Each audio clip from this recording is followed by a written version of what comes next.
வணக்கம் நண்பர்களே, நான் உங்கள் உயிர் மெய்யார். தமிழ் குடும்பங்கள் உட்பட்ட உலக குடும்பங்கள் அனைத்தையும் பாதிக்கின்ற உலகச் செய்திகளை சிறப்பான தரவுகளோடு ஒரு பகுப்பாய்வு கண்ணோட்டத்தோடு உங்களுக்கு கொடுக்கும் சேனல் தான் இந்த சேனல். இந்த யூடியூப் சேனலை நீங்கள் இன்னும் சப்ஸ்கிரைப் செய்யவில்லை என்றால் உடனடியாக செய்யுங்கள். அப்பொழுதுதான் யூடியூப் அல்காரிதம் புதிய காணொளிகளை உங்களுக்கு உடனடியாக தரும். இன்றைக்கு 2026ஆம் ஆண்டு ஏப்ரல் 14ஆம் தேதி புதிய தரவுகளோடு உலகத்தில் முதல் மிகப்பெரிய தலைவர்கள் 2 பேருக்கு ஒரு பெரிய வாய்ச்சண்டை வந்திருக்கு. அது யார் அப்படின்னு பார்த்தோம்னா, அமெரிக்க அதிபர் டொனால்ட் ட்ரம்ப், இன்னொன்று மதகுரு போப்பாண்டவர். இப்போது ட்ரம்ப்புக்கும் போப்பாண்டவருக்கும் மிகப்பெரிய வாய்ச்சண்டை வந்திருக்கு. என்ன அப்படின்னாக்கா, டொனால்ட் ட்ரம்ப் அவருடைய ட்ரூத் சோஷியல் இருக்கு இல்லையா, ஒரு ட்வீட் போடுவார்ல, அதில் போப்பாண்டவரை கண்டித்து மிகப்பெரிய ஒரு கண்டன உரையை அவர் பதிவிட்டிருக்கிறார். அதில் என்ன சொல்கிறாருன்னா, போப்பாண்டவர் ஒரு வலதுசாரி, ஒரு லெஃப்ட் விங் திங்கிங், ஒரு கம்யூனிஸ்ட் மாதிரி. அப்போது அவர் இந்த மாதிரியான குற்றங்களை கையாள்வதில் அவர் ரொம்ப பலவீனமான ஆள், ரொம்ப வெரி வெரி வீக் அப்படின்லாம் சொல்லி அவர் I am not a fan for him அப்படின்னு சொல்லி அவர் ஒரு சும்மா விளாசி விட்டுருக்கிறார் ட்ரம்ப். இது நம்ம பாகிஸ்தானில் இஸ்லாமாபாத்தில் பேச்சுவார்த்தை நடந்தது இல்லையா, அமெரிக்காவுக்கும் ஈரான் தலைவர்களுக்கும் உட்காந்து அங்கே பேச்சுவார்த்தை நடத்தினாங்க. இப்போ ஹோமோஸ் நீரிணையை அதில் அதை எப்போ ஓப்பன் பண்ணுறது, இப்படி இந்த 2 வார போர் நிறுத்த ஒப்பந்தம் இருக்குல்ல, இப்போ இந்த 2 வார போர் நிறுத்த ஒப்பந்தத்தில் இந்த போரை எப்படி நிறுத்துவது இதெல்லாம் பேசினாங்க. ஆனால் அது கடைசியில் ஒரு தோல்வியில் முடிஞ்சது இல்லையா. அன்றைக்கு போப்பாண்டவர் என்ன சொன்னார்னா, அவர் ஒரு உரை நிகழ்த்தினார். விவிலியத்தின் பிரகாரம் சமாதானம் செய்பவர்களே பேறு பெற்றவர்கள், அதனால் இந்த மாதிரி போர் நிறைய பேருக்கு பெரிய மன வலியை கொடுக்கிறது, இந்த உலகத்தில் நிறைய பொருளாதார பிரச்சனைகளை கொடுக்கிறது, அதனால் நமக்கு போர் வேண்டாம், அமைதி தான் வேண்டும் அப்படின்னு சொல்லி ஒரு ஒரு ட்வீட் அவர் அவருடைய பேச்சில் ஒரு அறிக்கை விட்டிருந்தார் போப்பாண்டவர் அது மாதிரி ஒரு உரை நிகழ்த்தின உடனே அவருடைய ட்ரம்ப் தன்னுடைய ட்ரூத் சோஷியலில் என்ன பண்ணார்னா, ஒரு படத்தை போட்டார். அது ஒரு ஏஐ மூலமாக செய்யப்பட்ட, செயற்கை நுண்ணறிவு மூலமாக செய்யப்பட்ட ஒரு படம். அந்த படத்தில் என்னென்னா, ட்ரம்ப் இயேசுநாதர் மாதிரி, ஒரு கிட்டத்தட்ட அவர் இயேசுநாதருடைய உருவத்தில் கடவுள் மாதிரி ஒரு மருத்துவமனையில் படுக்கையில் இருக்கிற ஒரு நோயாளிக்கு அவர் மேலே கை வைக்கிற மாதிரி, அந்த கை வச்சோன்னே அவர் அதுலேருந்து ஒரு ஒளி அவரை நல்ல நோயிலிருந்து விடுபடுற மாதிரி, பின்னாடி ஒரு சாத்தான் இருக்கிற மாதிரி, இப்படியெல்லாம் ஒரு படத்தை வெளியிட்டார்.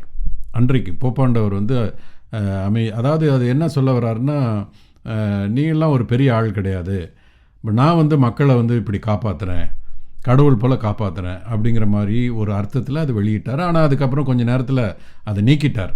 ஆனால் அதற்குள்ளே அது வைரல் ஆகி எல்லா இடத்துக்கும் வந்துருச்சு. அப்படி ட்ரம்ப் போப்பாண்டவரை கண்டித்து ஒரு பதிவு போட்டோன்னே,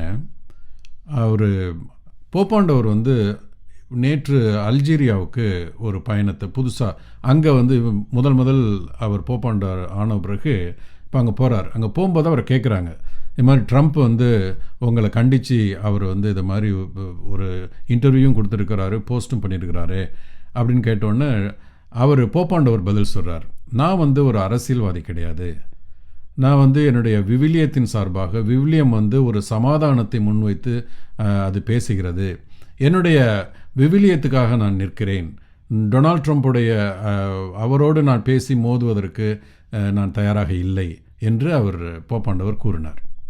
அதே நேரத்தில் அவர் போப்பாண்டவர் என்ன சொன்னார்னா, அந்த ட்ரம்ப்புக்கெல்லாம் நான் பயப்படுற ஆள் கிடையாது, நான் நற்செய்திக்காக நிற்கிறேன், நற்செய்தியில் சமாதானம் இது ட்ரம்ப்புக்கு மாத்திரம் இல்லாமல் எல்லா உலகத் தலைவர்களுக்குமான செய்தி அப்படின்னு போப்பாண்டவர் சொல்லிட்டார். அதே நாளில் ட்ரம்ப் போப்பாண்டவரை மட்டும் வம்புக்கு இழுக்கலை, சீனாவையும் வம்புக்கு இழுத்தார். ஒரு நிருபர் கேட்ட கேள்விக்கு அவர் பதில் என்ன சொன்னார்னா, நிருபர் கேட்குறாரு, சீனா ஈரானுக்கு நிறைய கடற்படை சம்பந்தமான இராணுவ தளவாடங்கள்லாம் அனுப்ப போகிறத செய்தி வருதே அப்படின்னா, அப்படி சீனா அனுப்பிச்சதுன்னா அது மிகப்பெரிய ப்ராப்ளத்தை சீனா சந்திக்கும். எந்த நாடு ஈரானுக்கு இதை மாதிரி அவர்களுடைய போருக்கு இராணுவத்திற்கு தளவாடங்கள் அனுப்புதோ அந்த நாட்டிலிருந்து வர்ற பொருட்கள் அமெரிக்காவுக்கு இறக்குமதி ஆகிற பொருட்களுக்கு 50% வரியை விதிப்பேன் அப்படின்னு சொல்லி அவர் வந்து கண்டித்தார் ட்ரம்ப். 2-3 நாட்களுக்கு முன்னாடி பாகிஸ்தானில் இஸ்லாமாபாத்தில் நடந்த பேச்சுவார்த்தை அது தோல்வி அடைஞ்சுது. அதுக்கு உடனடியாக வந்து ட்ரம்ப் வந்து பதிவிட்டார், இதெல்லாம் ஒரு பெரிய பொருட்டு இல்லை, நான் வந்து இந்த ஹோமோஸ் நீர்முனையை முற்றுகையிட போகிறோம், அமெரிக்க கடற்படை முழுமையாக அந்த நீரிணையை வந்து தன்னுடைய கண்ட்ரோலுக்கு அது கொண்டு வரப்போகுது அப்படின்னு ஒரு ட்வீட் போட்டார் இல்லையா.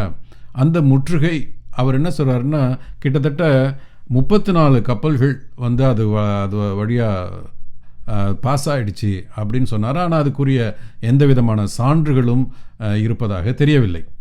அமெரிக்க கப்பற்படை இருக்கு இல்லையா, அமெரிக்க கப்பற்படையோட சென்ட்காம் அப்படின்னு சொல்கிற சென்ட்ரல் கமாண்டர் அவங்க என்ன சொல்கிறாங்கன்னா, நாங்கள் வந்து மிக சீக்கிரமாக இந்த முற்றுகையை வந்து தொடங்க போகிறோம் அப்படிங்கிறாங்க. எந்த நேரத்தில் எப்படி தொடங்க போகிறோங்கிற விபரம்லாம் சொல்லலை. ஆனால் அந்த பதற்றம் வந்து அந்த பகுதியை மட்டும் இல்லை, உலக அளவையே இப்போ வந்து தொற்றி கொண்டிருக்கிறது. இப்போ அந்த நேரத்தில் ஈரானில் என்ன நடக்குது அப்படின்னு பார்த்தோம்னா, ஈரானில் மக்கள் மிக பெரிய அளவில் வந்து நகரங்கள்லையும் ஊர்கள்லையும் கூடி பெரிய அளவில் போராட்டம் செய்கிறாங்க. அந்த இடத்தை வந்து அமெரிக்கா அந்த மாதிரியான ஒரு முற்றுகையை செய்யக்கூடாது, போரை தொடங்கக்கூடாது என்று சொல்லி ஈரானில் பெரும்பகுதியான மக்கள் கூடி போராட்டத்தை நிகழ்த்தி கொண்டிருக்கிறார்கள். இன்றைக்கு இப்பொழுது நிகழ்த்தி கொண்டிருக்கிறார்கள். நம்ம பாகிஸ்தானில் இஸ்லாமாபாத்தில் பேச்சுவார்த்தை நடந்த பிறகு, அது தோல்வியான பிறகு, ஜேடி வேன்ஸ் அமெரிக்க துணை ஜனாதிபதி அவருடைய டீமோடு போயிட்டார் இல்லையா அமெரிக்காவுக்கு. அதுக்கு பிறகு ஈரான்லேருந்து வந்த தலைவர்கள் ஈரானுக்கு போயிட்டாங்க. ஈரானுக்கு போன பிறகு ஈரானுடைய தலைவர்கள் என்ன பண்ணாங்கன்னா, ஒவ்வொரு ஃபோனாக எடுத்து ஐரோப்பாவில் இருக்கிற வெவ்வேறு நாடுகளுடைய தலைவர்கள்ட்ட அல்லது அந்த அவங்களுடைய வெளிநாட்டு ஃபாரின் மினிஸ்டர்ஸ் இருக்காங்கல்ல அவர்களோடு அவர் பேசுகிறாங்க. பேசி நாங்கள் வந்து அந்த பேச்சுவார்த்தையில் எங்களுடைய யுரேனியம் அதனுடைய அளவு, இந்த நீரிணை பற்றிய அந்த முற்றுகை, அதனுடைய பாதுகாப்பு, இது பற்றியெல்லாம் நாங்கள் தரவுகளை கொடுக்கறதுக்கு தயாராக இருந்தோம்.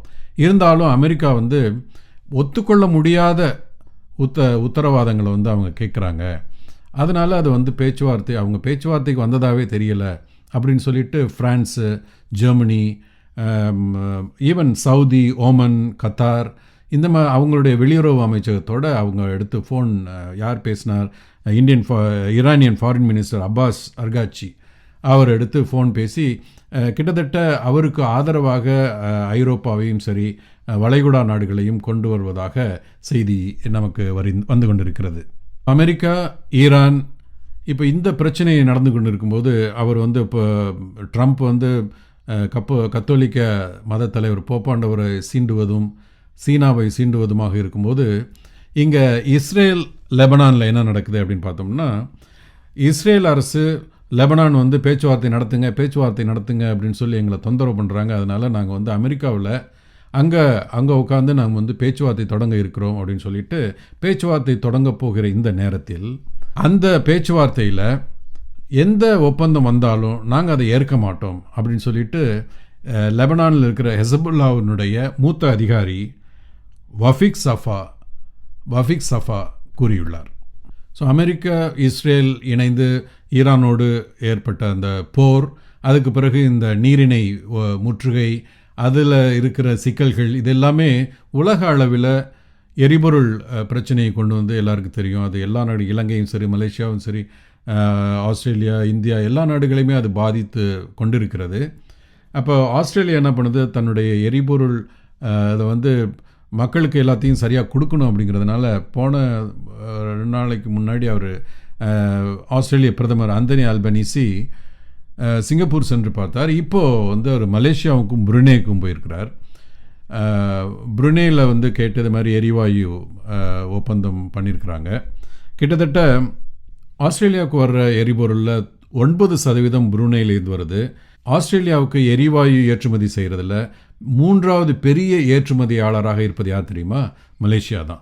அப்போ மலேசியாவிலிருந்து எரிவாயு பெறுவதற்காகவும் ஆஸ்திரேலியாவினுடைய அமைச்சர், பிரதம மந்திரி, பிரைம் மினிஸ்டர் ஆந்தனி அல்பனீசி அங்கே அவர் இருக்கிறார். இன்றைக்கு மிகவும் வெற்றிகரமாக சிங்கப்பூரிலிருந்தும் சரி, நம்ம ப்ரூனேலேருந்தும் சரி மலேசியாவிலேருந்தும் சரி எரிவாயுவை பெற்று ஆஸ்திரேலியா வந்து அதில் செல்ஃப் சஃபிஷியண்ட்டாக இருக்கிறதுக்கான வேலைகளை ஆஸ்திரேலிய பிரைம் மினிஸ்டர் செஞ்சிட்ருக்கிறார். ஆஸ்திரேலியா பற்றி பேசும்போது ஆஸ்திரேலியா இன்னொரு புரட்சி பண்ணியிருக்கு, அதை நம்ம இங்கே சொல்லி ஆகணும்.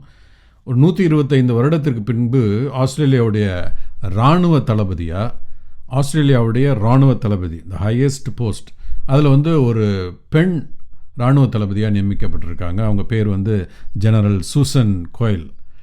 ஸோ லெஃப்டினன்ட் ஜெனரல் சூசன் கோயில் தான் வந்து ஆஸ்திரேலியாவுடைய இராணுவ தளபதியாக பெண் இராணுவ தளபதியாக முதல் பெண் தளபதியாக நியமிட்டிருக்கிறார். அது ஒரு குறிப்பிடத்தக்க ஒரு விஷயமாக நாம் பார்க்க வேண்டும். இப்போ இந்த வளைகுடா போரில் நிறைய பிரச்சனை நடந்துகிட்ருக்கு. ஐரோப்பாவில் வந்து இப்போ ட்ரம்ப் சொல்கிறார் இல்லையா, எல்லோரும் வாங்க, எல்லா நாடுகளும் வாங்க, நம்ம வந்து அந்த நீரிணையில் இருக்கிற அந்த எல்லாத்தையும் கிளியர் பண்ணுவோம் அப்படின்னு சொல்கிறார் இல்லையா. அதுக்கு எல்லா நாடுகளையும் கூப்பிட்டும் பல நாடுகள் போகல.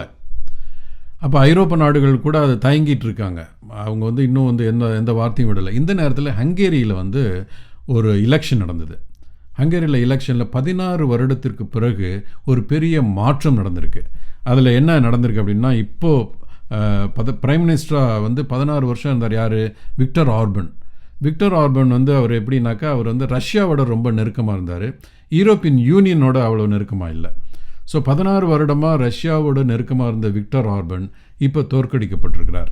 இப்போ புதிதாக வந்திருக்கிற பீட்டர் மகியர் என்ன பண்ணுறாரு, ஐரோப்பிய யூனியனோடு அதிகமான ஒரு உறவை வைத்துக்கொள்வதாக அவர் குறிப்பிட்டிருக்கிறார். அவர் என்ன சொல்லியிருக்கிறாருன்னா, அப்படி ரஷ்ய அதிபர் புட்டின் எனக்கு ஃபோன் பண்ணார் அப்படின்னாக்கா நான் எடுத்து நிச்சயமாக பேசுவேன். அப்போது யுக்ரைனில் ஒரு போரை நீங்கள் நிறுத்துங்க, உடனடியாக நிறுத்துங்க, இந்த அழிவு வேணாம் அப்படின்னு சொல்லுவேன் என்று சொல்லியிருக்கிறார். அது வந்து மிக முக்கியமாக இப்போது இந்த வளைகுடா போர் நடந்து கொண்டிருக்கிற நேரத்தில் ஐரோப்பாவில் ஒரு கண்ட்ரி ஒரு புதிதாக ஏற்படுத்தப்பட்ட இந்த எலெக்ஷனில் புதிதாக தேர்ந்தெடுக்கப்பட்டு வந்த ஒரு தலைவர் ரஷ்யாவுக்கு எதிராக பேசியது வந்து ரஷ்யாவுக்கு எதிராக என்று இல்லை, ஒரு போருக்கு எதிராக அமைதிக்கு சார்பாக பேசியிருக்கிறார் என்பதையும் நாம் குறிப்பிடத்தக்க இதை நாம் பார்க்க வேண்டும். இவ்வாறு ட்ரம்புக்கும் போப்பாண்டவருக்கும் இடையே மிகப்பெரிய ஒரு சர்ச்சை, மனக்கசப்பு, ஒரு வார்த்தை போர் நடந்துகிட்ருக்கு. அதில் வந்து ட்ரம்ப் வந்து சீன தலைவரையும் இழுத்திருக்கிறார். சீனாவுக்கு மிகப்பெரிய பிரச்சனை வரும், அவங்க ஈரானுக்கு வந்து இராணுவங்களை கொடுத்தார்கள் என்று அதை நீட்டியிருக்கிறார். இந்த நேரத்தில் வந்து இஸ்ரேலும் லெபனானும் அமெரிக்காவில் போய் பேச இருக்கிறாங்க. அப்போது லெபனானில் இருக்கிற ஹெஸ்புல்லா வந்து அந்த ஒப்பந்தம் எதுவாக இருந்தாலும் நாங்கள் அதை வந்து ஒத்துக்க மாட்டோம் அப்படின்னு அவங்க சொல்லியிருக்கிறாங்க. இங்கே பார்த்தோம்னா ஆஸ்திரேலியா வந்து தன்னுடைய எரிவாயுக்காக எல்லா நாடுகளுக்கும் போய் பார்த்துட்டு வரதை நம்ம பார்க்குறோம். இலங்கையை பொறுத்தளவில் ஒரு செய்தியை நம்ம சொல்லி ஆகணும். இலங்கை ஜனாதிபதி வந்து இந்த புத்தாண்டு அங்கே கொண்டாடுறாங்க. இந்த சித்திரை புத்தாண்டை வந்து அவங்க மிக சிறப்பாக எப்பொழுதும் கொண்டாடுவாங்க. அப்போ இந்த போருக்கு எதிராக அமைதியை வந்து உரையாடலை நம்ம சமாதான பேச்சுவார்த்தைகளை நம்ப வேண்டும் அப்படின்னு சொல்லி ஒரு வெளியிட்டிருக்கிறாரு. இந்த நேரத்தில் ஹங்கேரியில் புதிதாக வந்திருக்கிற அதிபரும் அதை போன்றே ரஷ்யாவையும் உக்ரைன் போரையும் விமர்சித்து சமாதான பேச்சுவார்த்தைக்கு எல்லோரும் அமர்ந்து பேச வேண்டும் என்று சொல்லும்போது இந்த டயலாக், பேச்சுவார்த்தை என்பது எவ்வளோ முக்கியம், இந்த போரை எதிர்த்து சமாதானத்தை நிலைநாட்ட வேண்டும் என்று பல தலைவர்கள் கூறுவது நமக்கு மனசாந்தியை கொடுக்கிறது. இன்னும் இதை போன்ற உலக செய்திகளோடு பல தரவுகளோடு இன்னொரு முறை உங்களை சந்திக்கிறேன். நன்றி, வணக்கம்.